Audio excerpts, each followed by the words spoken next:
All right, good evening to you, everybody. Tuesday night. I confuse that every week that we do this on Tuesday, but it is Tuesday night. This is the 573 report. Mitchell 40 on one side of your screen, Gabe DeArmond here on the other side. Before we get into it, please, when this show is over, or in the middle of it if you're capable of multitasking. I don't know. Some of you, I feel like, could do it. Some of you might have troubles with it and might want to wait till the show's over. But go to 573tees.com, check them out, get yourself some new gear to wear for the NCAA tournament or just to have laying around the house, whatever. The NCAA tournament is a thing that, hey, you could actually wear your Missouri gear for this year, and it would make sense. We'll get to that briefly. But first, fresh off the football practice field and Zoom and getting ready to head to Nashville, Tennessee for the second time in a year and hopefully actually see a basketball game this time, Mitch. Yeah. I will not be present in Nashville like I was last year when the sports world ended. That was certainly a unique memory to be there for all that, but hopefully that won't happen again. It feels pretty safe to say it won't. So yeah, I don't know. We'll be interested to see. I mean, it's not probably the same. I feel like conference tournaments have taken a little bit of a backseat this year. Yeah. Just the goal is especially for Missouri, which hasn't won an NCAA tournament game in so long, is unless you're going to win the conference tournament, is really more about the NCAA tournament. But certainly nice to just get back to this point with it mattering a little bit for Missouri fans. Yeah, and having one. I mean, last year's conference tournament consisted of Ole Miss, someone, and then Arkansas, Vanderbilt, I think was the other game. I want to say Ole Miss, Georgia, Arkansas, Vandy. Yeah, I think that was it. Yeah. I think, and like we won't dwell on this, but it is that time of year, and it's what, today's March 9th. March 11/12th was kind of when life stopped. So, hey, we've made it a year. We've accomplished absolutely nothing. But, I mean, I just remember talking to you on that Thursday morning, and you're like, yeah, I don't know. We're here, and like they still are talking about playing, and we're gonna go talk to Konzo. It was bizarre. It was crazy. I mean, so, I got there on Wednesday. They had an open practice. And, that was at the point that COVID was kind of already, that was the day it became really part of the mainstream conversation. The Ivy League canceled everything, I think the day before. And so we were asking coaches about it, and everyone was just kind of like, oh, yeah, I mean, like, we'll just control, we can control, we're here, we're going to play. And then that night, the Rudy Gobert thing happened. And by the next morning, like, everyone kind of knew it was going to get shut down, but like all the conferences were holding out to make someone go first. It was so strange. And then even at that point, I think people were still like, yeah, but we'll play the NCAA tournament. The NCAA tournament, they can't cancel that. It was weird to me. I was thinking, because obviously it starts here in a week or whatever. Like, I don't remember who won the last NCAA tournament that was played. It was 2 years ago now. I don't. Was it Villanova? Okay. Yes, it was. I mean, or was it Virginia? I don't know. I think it might have been. It was one of those two schools. Yeah, I mean, it was a V school. I actually feel bad for not knowing for sure now. Could have been Vassar. Yeah. No, it was Villanova. Virginia was the year before. That's my final answer. I have absolutely no idea. I mean, I would have guessed probably like Duke, just because that seemed like it would make sense. But we've already got comments on my facial hair, which is good, from Matt Anderson. So appreciate you being here. And we started off with a bang in the comments. Adam wants to know, what's worse for beat writers, covering a Wednesday night game in the SEC tourney or covering a 4-hour football game that kicks off at 7 p.m. between two below average teams? Oh boy. That is a really tough one. Right, that's like I would love. You're crossing two off the bingo card right there. Right, we would just have a great time complaining bitterly about both. I think I would go with football as being worse because A, it's longer, the game is longer, and B, as much as the Wednesday night at the SEC tournament is incredibly depressing, it's still like kind of fun to go to Nashville. Like, I'm assuming this is in Nashville. But at the same time, though, then you're traveling just for that game. So I don't know. I'm waffling right now, back and forth. I'm still going to say football slightly worse. I have called Wednesday night at the SEC tournament the most depressing night in sports for like 4 years. I mean, Like, the only cool thing that's ever happened on Wednesday night is Kim Anderson telling people to shove it up their asses. That's literally the only cool thing that's ever But that happened. was pretty cool by Wednesday night at the SEC tournament standards. That was cool by any standards. I Right. mean, Yeah. that was cool by, like, Elite Eight Sunday standards, in my opinion. I mean, I just remember going back and sitting in the little staging area waiting for Kim to show up, and like everybody knew he was gone and stuff. And it was, well, first of all, we were all, I mean, this is really the cynical sports writer. We were like, oh my God, we have to stay and cover another game because they just won the 11-14 game. What Right, because the no hell? one booked a hotel room for Right. an extra night. Right. Literally, everybody's like, "Oh my God, we got to come back tomorrow night at 8:30, and it's going to be the." But we're just sitting there, and then this whole video starts to surface, and we're like, "Oh my God, this is incredible!" Like, now we actually have something to write about, other than the. I think it was about the same time the Kevin Puryear Titanic music was coming Right. up for the shot that won that game. Yeah. Jay Tate's on here. I think Jay was at that game. Jay, were you at the Kevin Puryear beating Auburn and Kim Anderson's last game? It was our only good memory of that night. But the SEC tournament, like, man, that's been a short stay for Missouri a lot lately. Like, I was looking back yesterday, their history in this thing is god awful. It's terrible. Yeah, it really is. Yeah. I mean, let's see, since I came to Missouri as a freshman in 2013-14, and I want to say that year they made at least the quarterfinals. They made the maybe quarterfinals each of the Yeah. first 2 years. They have never made the semifinal. Yeah, I was They've just never gonna played say, on Saturday. Yeah, okay. And they made the quarters, and I don't think since then they've been back to the Correct. quarters. Yeah, Yeah. they were in because their first year they were like a top 4 seed, and so Right. they won the or they got. Do you get a bye straight into the quarterfinals in that case? Yes. Okay, so one of the years they debuted in the quarterfinals and lost. Yes. And the other year Yes. they actually won a game to get to the quarterfinals and then lost. Lost to Florida, I think. Yeah. Yeah, and that's it. That's it. Since then, man, like Since then, nothing. the big Auburn win is the highlight. It really is. Like think about that. Kim Anderson has gone deeper in the SEC tournament than any coach in 7 years. He's gone as As deep. deep. I mean, that game just put them into the That's right.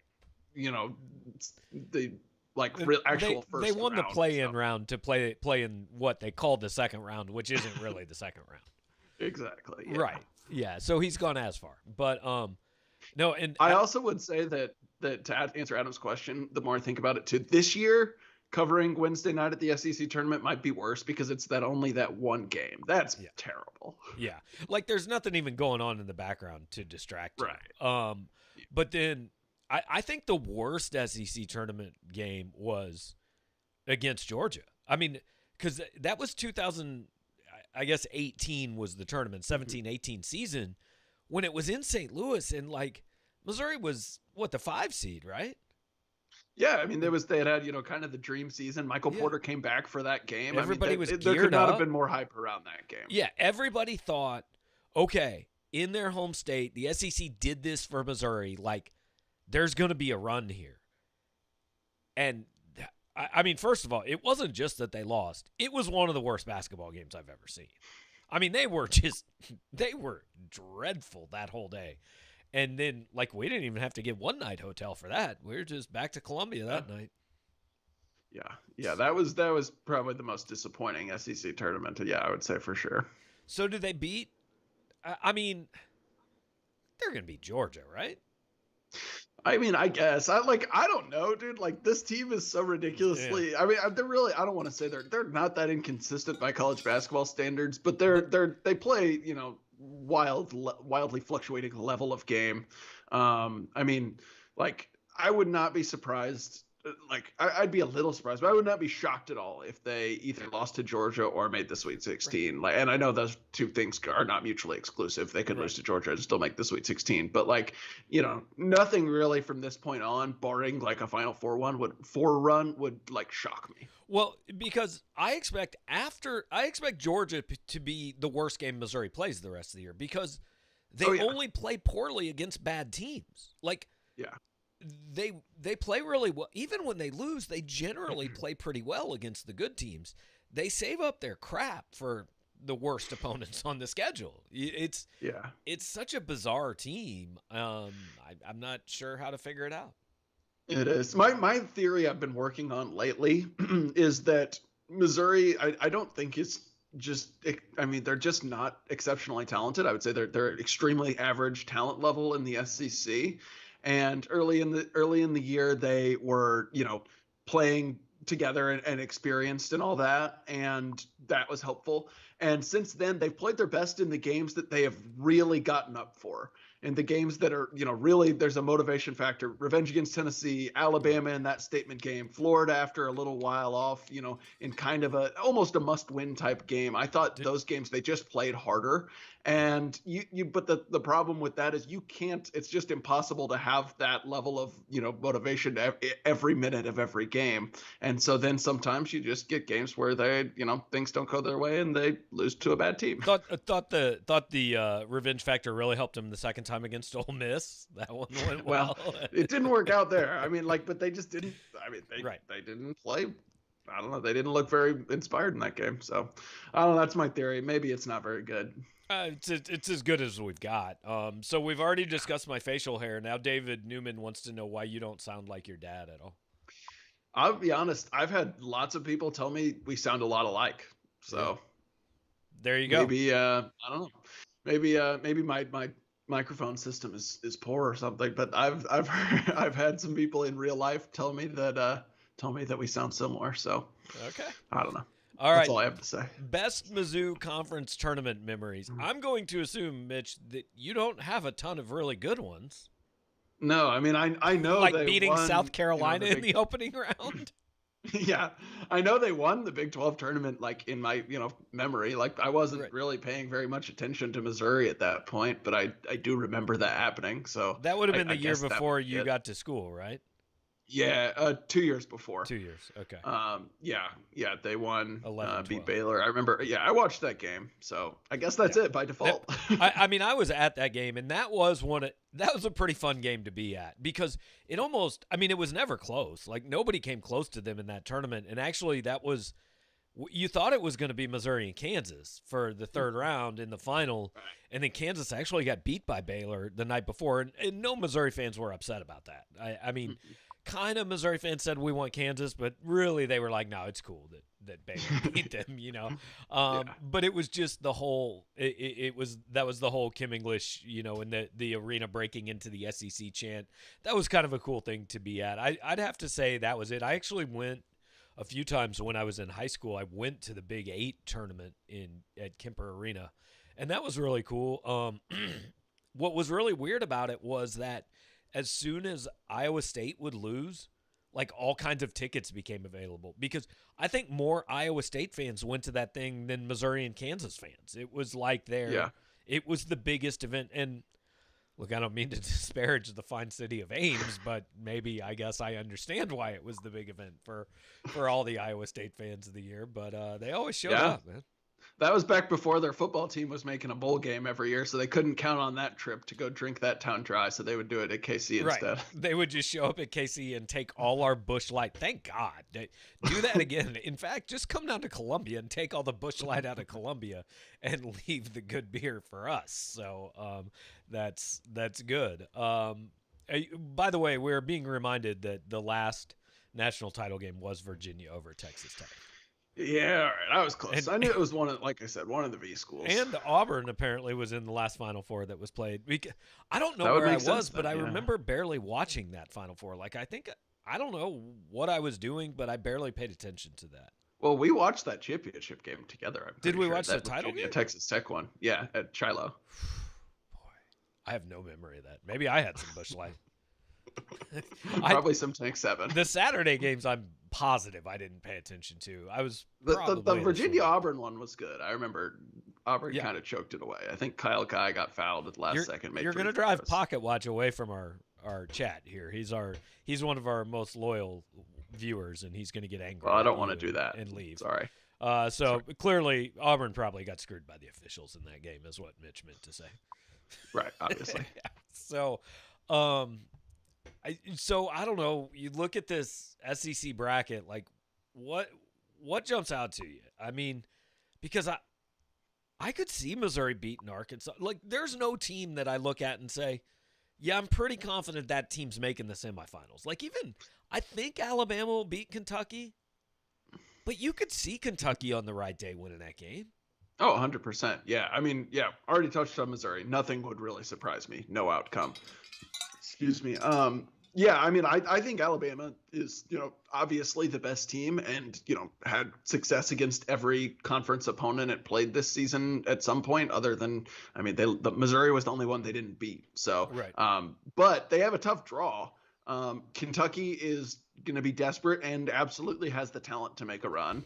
And, Tennessee is, who they would play in the semis, is very capable of being good on the right day. They're also capable of being extremely average. So hard to know what to say there. And then, so, same thing with like Arkansas has been playing well. They are definitely the team that's hottest. But like, it wouldn't, I don't think it would come as a surprise at all if Missouri beat them. Like Missouri beat Right. them badly in Fayetteville and then took them to overtime without Jeremiah Tillman. LSU, very talented, very inconsistent. So yeah, I mean, like there's definitely, I don't know, probably five or I, six teams I could see winning this thing. I kind of think LSU is the most talented team in this league, but like they lost by 20 points to Georgia a week and a half ago, So, um, They're probably the most talented offensive team. Their yeah. care level on defense is a bit lacking. Yeah, they need some strong ass defenders to come to Baton Yeah. Rouge at some point in the next couple days, I guess. Um, I think I would actually pick LSU to win this. Because I never like picking the one seed. That's stupid. Like if you just pick the best team, that's not fun. Arkansas's won 12 games in a row, so it probably makes sense to pick them. Uh, I don't I don't know what the hell's going on with Tennessee. Like I'm kind of surprised they're the 4 seed because it just seemed like they really had not a good season to me. They've just win. They like go back and forth. They win one or two, then lose one or two, like just back and forth, and then everyone's like, "Oh, Tennessee's got it figured it out." Nope, they Yep. don't. Like I don't know. They're not that good. Yeah. So Missouri plays at what 6 o'clock Thursday and Friday, Six, or Thursday six, at least, 6 o'clock Thursday, and if they win, they're back at it at 6 o'clock Friday. and then potentially 2:30 Saturday. And I don't think they should try to get to Sunday. I get the point, but like I don't think they need to still be playing basketball on Sunday. Personally, like I mean, I guess it'd be I don't know, sort of fun to cover a team winning the SEC tournament, but I wouldn't be there, so Right. I'd rather them not. Yeah, I mean, Yeah. you got spring football practice Saturday, selection Sunday stuff Sunday. Let's cool it on the amount of things we got to Well, cover and this that's the weekend. problem. If they're playing on Sunday, it makes Selection Sunday much harder Oh yeah, to yeah. get a hold of them and to. I mean, I assume they would like pull over in the airport and do a Zoom or something, but Well, I think what they'd probably just stay. the teams that I think are playing, yeah, in on like Sunday or whatever, are supposed to stay in that city and go straight from there to Indy or something. Maybe I don't know. I could be wrong on I that. mean, we are here for school. We are here for Yeah, the student athletes, and so right. clearly, what we need to do is have them spend a week in Nashville and then go to Indianapolis for a month. That's Right, the right. stupidest thing I've ever. Can you imagine? So, is the Big Ten tournament? I'm assuming is in Indy this year, right? It is. Yes. I mean, now don't get me wrong. I don't think Big Ten schools are generally located in like the tropical paradises or anything, but God, can you imagine living in a hotel room in Indianapolis for like a month if you play for Ohio State or Iowa or Illinois or Michigan? Yeah, no, if it could legitimately be that long from, probably earlier this week if you make the final four through early April, that is And that doesn't sound very fun. And it's not even like, like too, it's not even like normally visiting a city. right. Like they're locked in their hotel rooms, one person per room when they're not playing basketball. It And would be off. like the hotels don't even have good breakfast. You just got to go get a Yeah. pre-wrapped muffin and a thing of yogurt. That's all you can eat Yeah. at the hotel now. Yeah. So yeah, like they'll all just be sitting there playing Call of Duty for 27 consecutive nights against each You other. mean going to Zoom classes? Yes, yes, and doing their schoolwork clearly, and not sharing answers or anything like that. So let's see. Yeah, Adam said Mizzou has 2 SEC East titles and 0 semifinal appearances in the basketball tournament. Obviously, a football school. It hadn't been that for a few years either, but I guess it's been that more recently than a basketball school. So we'll transition to NCAA stuff with this because Stuart West actually brings up. I remember a tourney loss where Mizzou got hosed against New Mexico because the refs didn't stop the clock. That was actually the last Missouri basketball game that I was at that I didn't cover.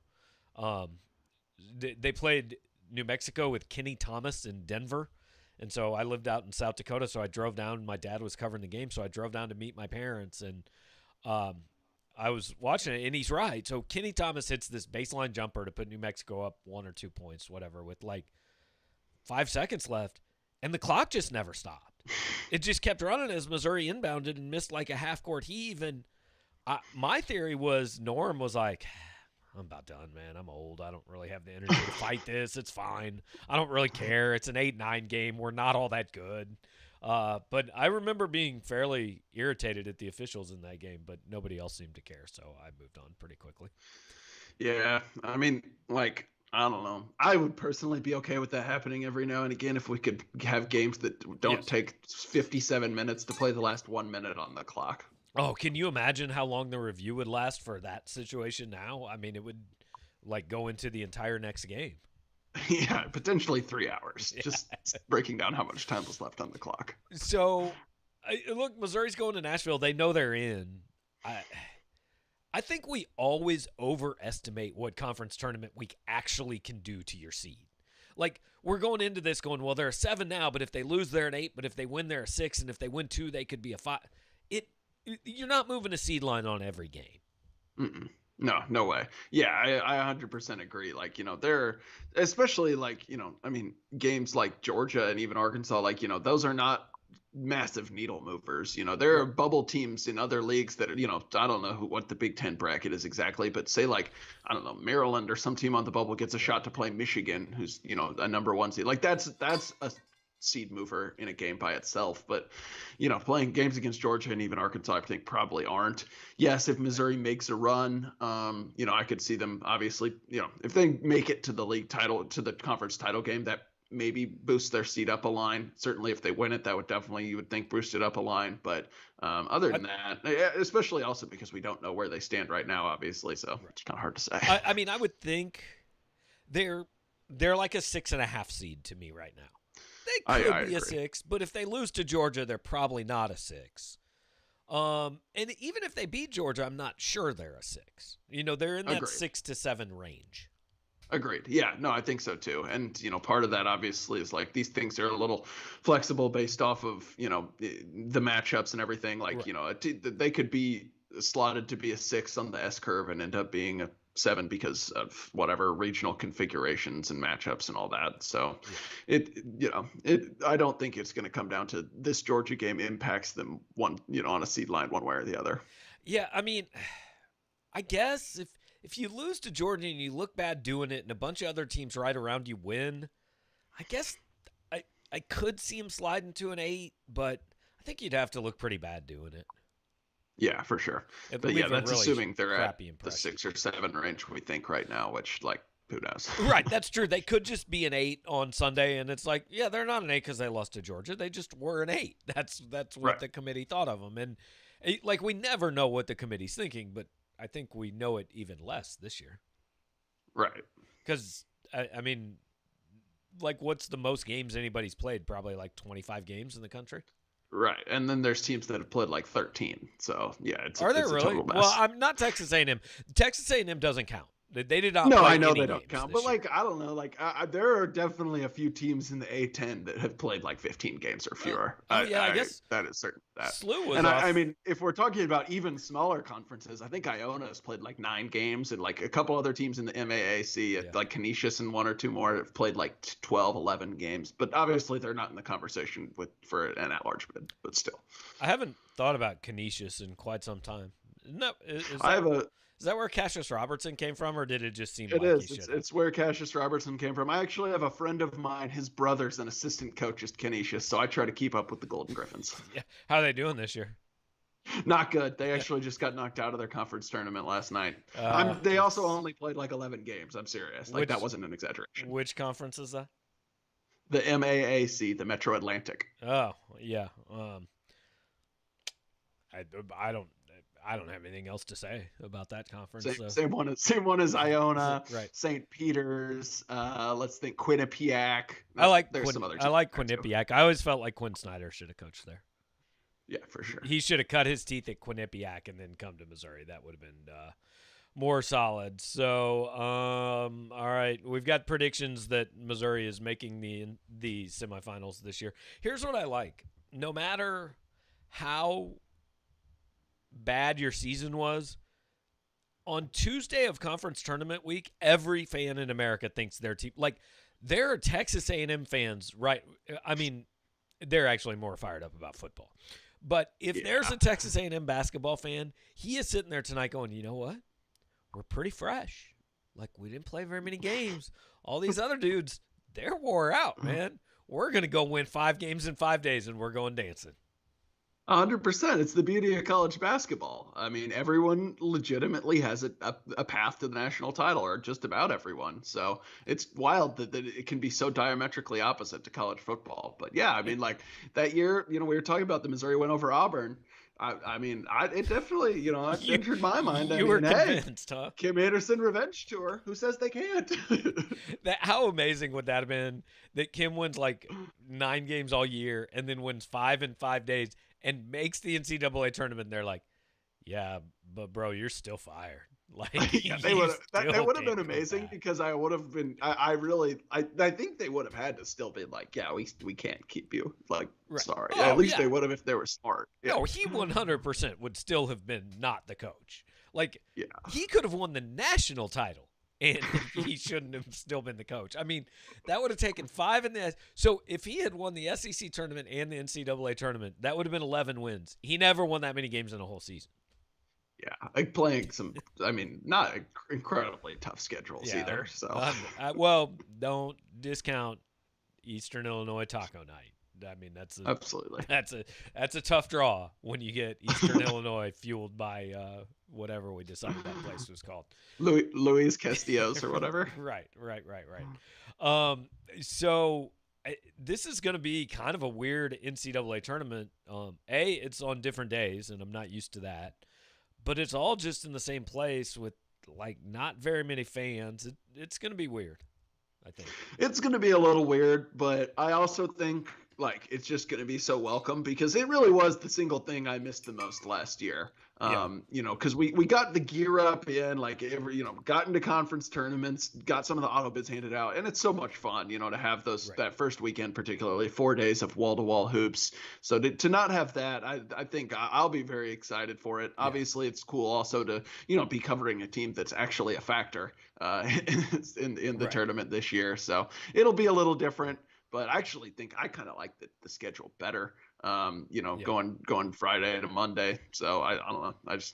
I'm excited. Well, I'm sure by next week we'll do picks and brackets and stuff because we'll know all of that. But I'm curious. This is going to depress the hell out of me. But, like, what's the first NCAA tournament memory you really are like? The first game or title game or champ or whatever it is that you remember?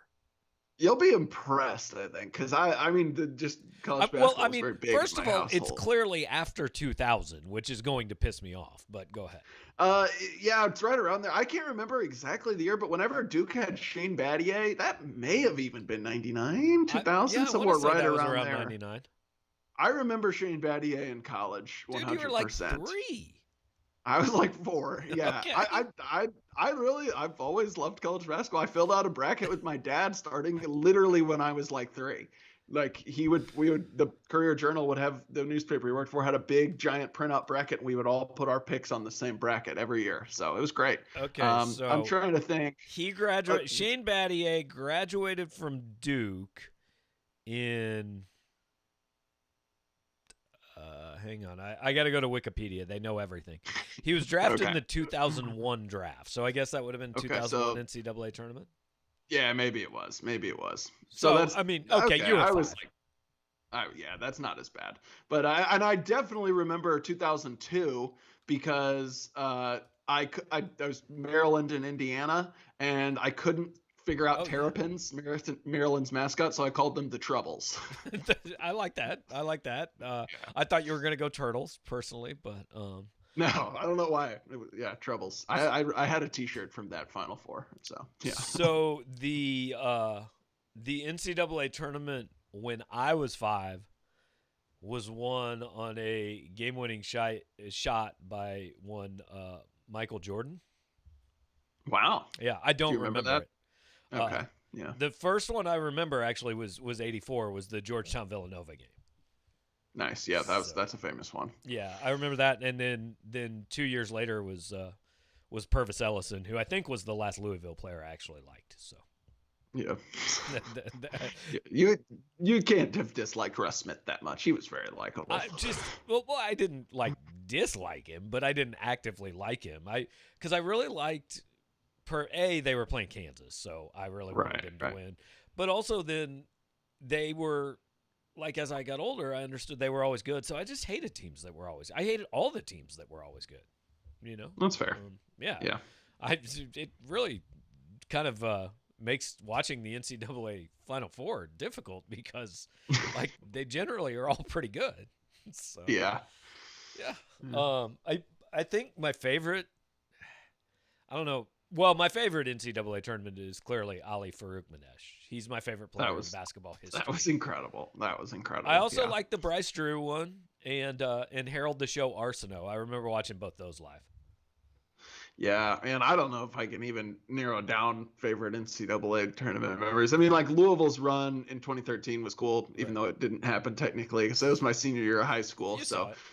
And they played their first round in Lexington, and I went and watched. That was pretty sweet. That was probably my favorite. But like, I don't know. There's been a lot of good moments on TV. I mean, I remember, the Dunk City run was pretty crazy. The games weren't even that close, but to watch them just like go nuts and score 90 against, I think it was Georgetown. I had picked Georgetown to the Final Four that year. Yeah, not a big fan of that result. George Mason run was cool. Yeah, there's a lot of good ones. So when George Mason clinched its spot in the Final Four by beating Connecticut, I believe. Yes, correct. I was sitting in Mizzou Arena waiting for Mike Anderson to walk out and had just left University Hall waiting to find out if Mike Alden would be fired. So I didn't see that game because we were waiting for that's Mike quite Anderson a day. press Quite conference. a day in Mizzou history. Yeah. It really is. It was also, speaking of stuff involving Kansas, the Steph Curry Kansas game, even though Kansas ended up winning, that was an incredible game. Maybe the only team to ever make the Final Four without ever playing a single-digit seed. Yeah, you might be right. But they might have played a 9. They had to have played an 8 or a 9, right? Yeah, because they were a 1 seed. Yeah, they had to have played a single-digit seed. Yes. But yeah, I mean, yeah. Anyway. Yeah, Steph Curry, quite good. Mm-hmm. Yeah, that was a great game as well. I could go on. Yeah. So yeah, postseason basketball, that's exciting. Not probably quite as exciting as spring football. I mean, I don't know. You tell me Tuesday afternoon practice, Final Four. I don't know. I mean, the weather at practice today was exceptional. It was beautiful. The content less exciting than a Final Four. Yeah. So we're going to transition with this question. Canoe Man wants to know if Michael Cox is eligible for March Madness. So we have been to 4 practices, Mitch? Yes, 4 practices. At no less than 4 practices, at some point, Mitchell has turned to me and said, "Who's number 35?" And I said, "That's Michael Cox," every single time. So every single time. Look, on one hand, he's catching my attention. Clearly, he's got something going for him. He looks good in his uniform. He's not made enough of an impression to be remembered, though. Yeah, not yet. He is. Other than being a Power Mizzou YouTube legend, he is not yet stuck in Mitchell's memory. But I look up Jay Macklin's number every practice. I'm like, "Who's 19?" Oh yeah, that's Jay Macklin. So, we all have mental blocks, especially when we can't watch that much practice. But I'm sure people here will be disappointed to know that your mental block is Michael Cox. So, yeah, I'm still recovering from the loss of Journey from the running back room. Yeah, that's a big deal. But we actually saw a whole football practice on Saturday. It was a approximately as exciting as all the other whole football practices I've seen, but we did get to see one, which was good. Yeah, I mean, so these practices we go to during the week are pretty much we just watch like stretching and individual drills. So that time we did at least get to see some one-on-one stuff, receivers, DBs, some 7-on-7, a little bit of 11-on-11. So we learned a little bit. Got Mookie Cooper and Dominic Levitt made a few plays. A few of the DBs made some plays. We saw Jalen Carley is playing at deep safety, which is something we talked to some people about today. I don't know. Yeah, there were some takeaways. Yeah, there's some, but also I really hesitate, and I learned this early when we could do like basically play-by-play from practice, and people would get so fired up for like a kid that we would mention 2 or 3 times and then go, well, you told me he was going to be awesome and now he doesn't even play. So I really hesitate to put too much out there from especially from spring practice, because it just builds up expectations for these dudes that are not fair. I mean, like, I'm not going to be out here, bronzing Tyler Macon's Heisman Trophy quite yet. I'm going to wait till probably at least the second week of August before I start doing that. Right. Yeah, 100%. And especially when you're talking about, a team practicing against itself, like, first of all, every time someone does something good, someone on the same team also does something bad. So, right. It's hard to know which played more into the result. Also, like, there are times when the defense knows the plays. There are times when, there's drills that put the offense at a like distinct advantage. I mean, it's not something equatable to a game situation, something you can really draw a ton of conclusions off of. But we're at least kind of just getting familiarized with a few of these newer faces and have been able to pick up on some Michael position Cox shifts not being one of them. No, still working on that one. We'll get there though. Real quick, back to hoops. Tyler wants to know what non-NCAA tournament team has the best chance to spoil and win the SEC tourney. So we think that the top 5 plus Missouri are in, right? Yes. So basically, yes, I would say so. You're talking about Ole Miss, Kentucky, or just a complete zero. I mean, nobody else has. Mississippi State can't win this thing. No, I don't think so. I mean, South Carolina, like it's gotta be Kentucky, right? I mean, like they're more talented than a lot of the teams that finished ahead of them. They just lost a ton of close games, never really put it together. It's not impossible they could make a run. I think Kentucky's the only team outside the top 4 that can win it. Like, I don't think Missouri can win it. I don't think Florida can win it, because I don't think either of them is consistent enough. Yeah. And I mean, I don't know if I'm. I don't think Kentucky's but gonna win it. I would think Kentucky's more likely than those two teams to win, but still not very likely. Right. Yeah. They're the most likely, but not likely. That's a good way to put it. Let's see. I'm trying to roll through. We have a lot of comments tonight, which is good. But I'm trying to see if there are any actual questions instead of just chat about the Auburn national title run, which apparently I should have seen. Keegan said we were definitely at Shiloh watching that game. I'll trust you. I mean, I don't know. I don't even remember watching that game. I remember pretty much nothing that has happened in the last few years. Okay, so Steve brings up a good one that I actually joked about with somebody earlier this year. I thought about seeing if I sent Barry Odom a message that said, "Do you want me to get your name out there for Kansas?" to see if he would reply. I don't think he would, but but that really is just the entry for us to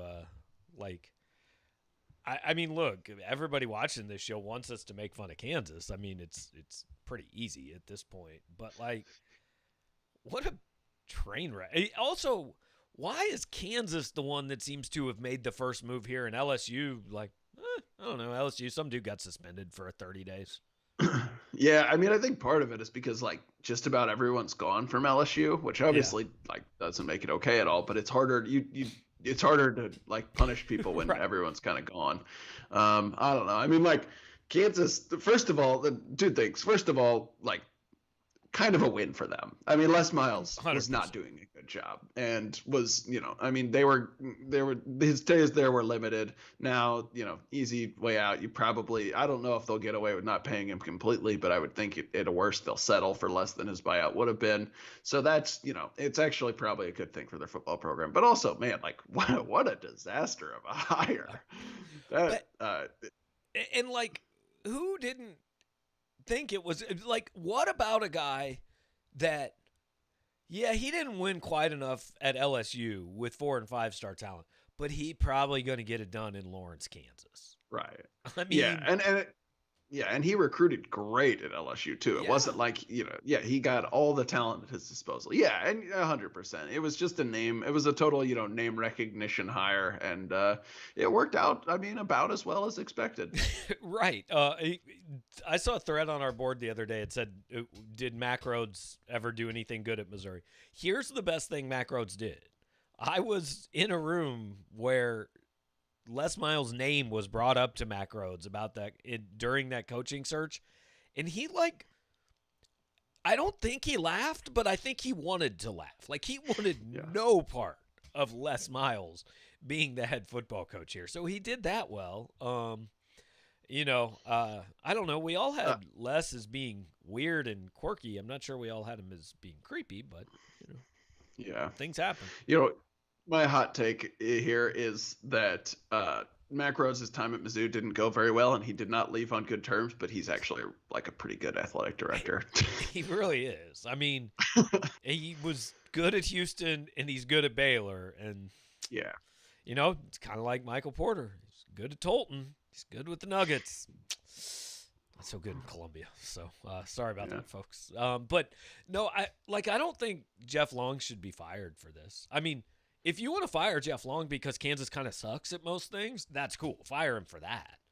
But don't fire him because he didn't uncover LSU's cover-up. Right. Yeah. I guess so. A couple things. One, I can understand the argument that, if you had done even a little poking around at LSU, you might have been able to get a whiff of this, because clearly people in that athletic LSU department was actively trying to cover it up. Right. No, I agree. I'm not saying that in alone it's a fireable offense to not have been able to uncover this. I will say, though, that just given the entire state of that athletic department now, where, regardless of not knowing about this situation, the Les Miles hire was terrible. Yeah. I mean, it was just it was never going to work from a winning standpoint. And the way they've handled this investigation, I mean, I don't know. It's been questionable at best. I get that you want to just at a certain point you're saying, come and get us, prove it. We'll win as much as we can in the meantime. But there's been some optical issues, namely the incredible Snoop Dogg performance, it's the best thing, and the Bill Self money commercial, which I personally love that happened, but I can see that adding to they're taking away from some of his job security. So I don't know. Given all of that, do you want him to A, make the next football hire, and B, be locked in for however long they're on probation? Because that's what his contract says. I would not be stunned if that is enough to get him. That's fired. What I was going to bring up. So I know Missouri fans have been a little frustrated with Conzo's contract with these escalators where, hey, if you take this trash basketball program we had to the NCAA tournament, you automatically get another year, which makes sense. You should. So Jeff Long's contract actually says he gets extended by the number of years that Kansas basketball is banned from the postseason. And a lot of people think that's going to be more than one, So they actually have to, I think they actually have to decide here pretty quick, because now he's out there with no football coach talking about how he's going to go on a national search.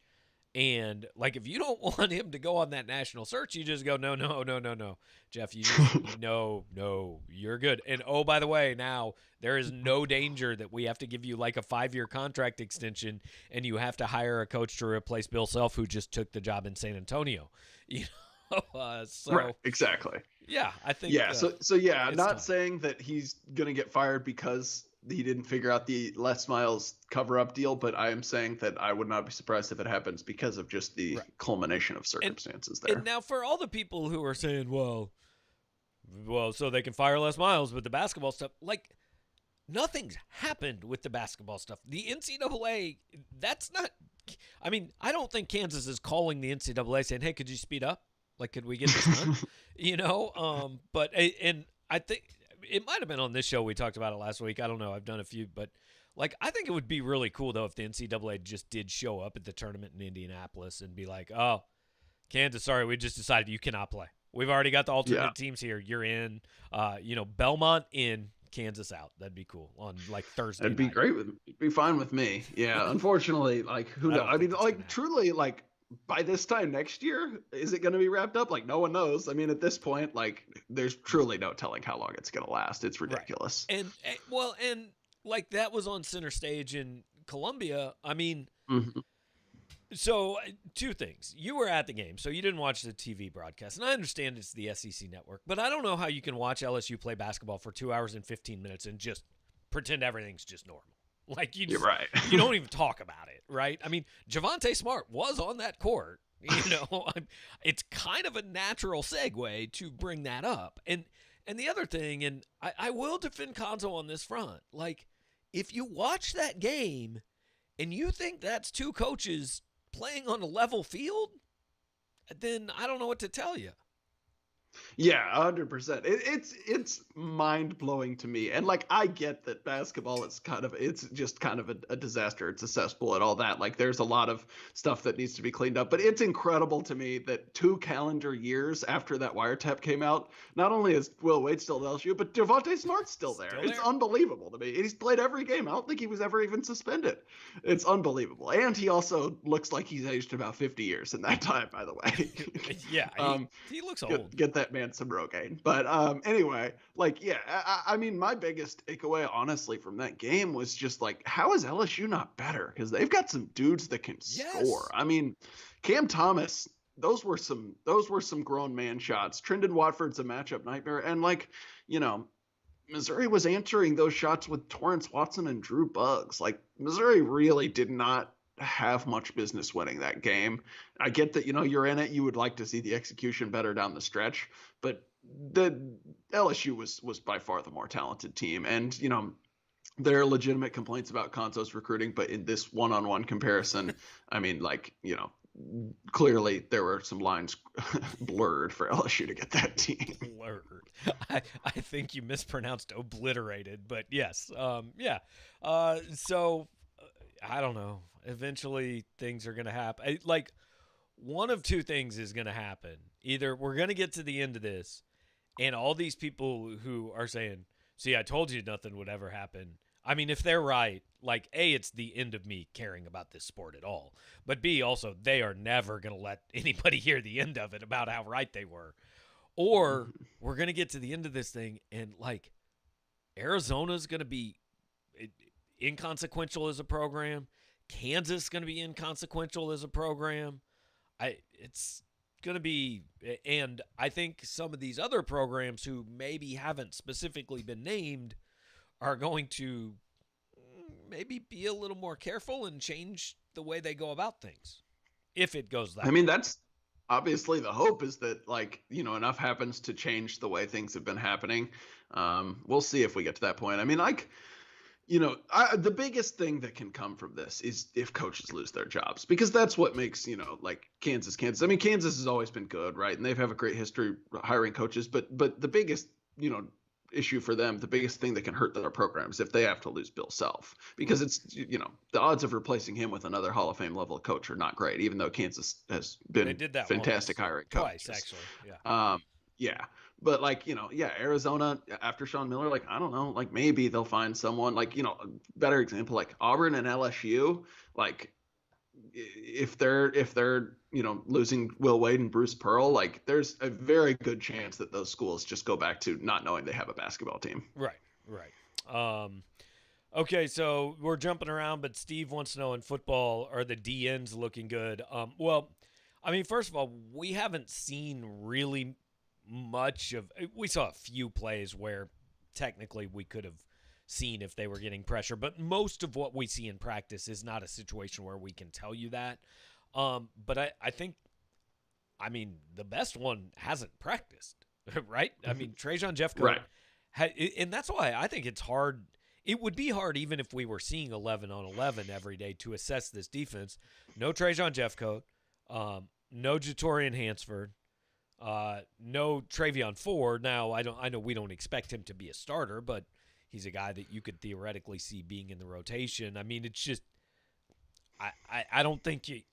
I think most springs we can't assess anything, but this spring with a new defensive coordinator and like at least 2 defensive starters out, we can assess even less. Right. No Trajan Jeffcoat, no Jarvis Ware. Jarvis Ware, right. Blaze Aldridge isn't on campus yet. He's definitely going to be in the mix for a starting spot. No Jelani Williams. So, yeah, I mean, and also, like, when we were talking pass rushers in practice, like, there is never a point where they're allowed to touch the quarterback. Right. So, like, you can sort of tell if they beat an offensive lineman, but it's still a little limited there. So, yeah, probably too early to say. Certainly Jeffcoat's health, I mean, Bears monitoring, it seems like he's fine, though. He's apparently day-to-day, which are we all? Right. I mean, we've heard day-to-day a few times, but sometimes it's even true. Does this Jarvis Ware thing seem weird to you? Oh yeah, it does. Like, I mean, there's more going on here, right? I mean, I clearly don't know that, but yeah, it's players don't just take classes online and rehab in Florida. That's not a thing that happens in college programs. No, generally college programs want their player with rehabbing with their own doctors. Yeah, so I don't want to speculate because we don't know, but it's like a little strange. Definitely something to monitor. Yeah. Well, the good news is, like, on the podcast, you can just, like, you say whatever you want. It just, nobody's held accountable for this. So okay, cool. That's what I've heard anyway. All right. True Divinity actually thinks Will Wade is a good coach, but still doesn't change the fact that he's a cheating scumbag. Look, I mean, that team should not have been 10-7 in the SEC. I mean, that team should have run away with the SEC, in my opinion. Yeah, I mean, Will Wade is not a bad coach by any means, and he's done good things with like solid teams in the past. I'm assuming his VCU team wasn't like the most talented team ever, although I don't really remember. But this current year's SEC or LSU team, I'm not going to go out on a limb and say is extremely well coached. I mean, like I said, my strongest takeaway from Saturday was like, man, how have they not won more games? Exactly.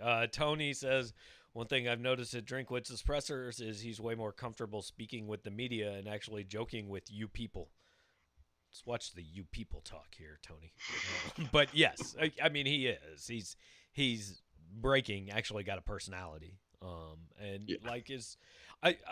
interested to see, like, it will be okay to speak to him in person again at some point. Like, he's clearly pretty comfortable on Zoom, but Zoom sucks, man. I mean, I'm tired of this. You don't get anything any good. You get one question and you don't get good answers. Yeah. I'm definitely over Zoom press conferences. But yeah, he does have a personality. Greg Shackelford, nothing extra going on for the spring game. No, I mean, it's at 1:00 on a day that Missouri could be playing the NCAA tournament opener. Now, I have been told if basketball is at the same time, there is some flexibility with the football game, but like, we don't even know if we're going to be covering the spring football game, because if Missouri's playing in the NCAA tournament at noon or 2 or whatever, like, that's our day. We don't really. Mitch is going to be in Indianapolis. We've got live shows and stuff that are sold. Like, I don't know that there's definitely nothing extra. We just hope someone on our staff can see the spring game. Yeah, and really, I'm not that dying to see it. I mean, but it feels like I think the spring. It does. I personally think the spring game's like the most overrated thing ever. I mean, Aubrey Miller that one year had like 19 tackles and was being billed as the next, never played again. So he did make a big play for Jackson State, though, for Coach Prime. I saw that. Yeah, which good for him. He did say at one point in an interview going there, he wanted to go there to do things a linebacker has never done before. He's well on his way. There you go. I like it. Tony says, speaking of the O-line, last year I thought they were going to be horrible, and they were really surprising. Wish we could have picked up a few more transfers. Yeah, I mean, losing Larry Borum, I think, hurts, but you do get Hiron White back from injury. You keep Mike Mayetti. So I guess the hope is maybe take a small step forward from where they were last year, you think?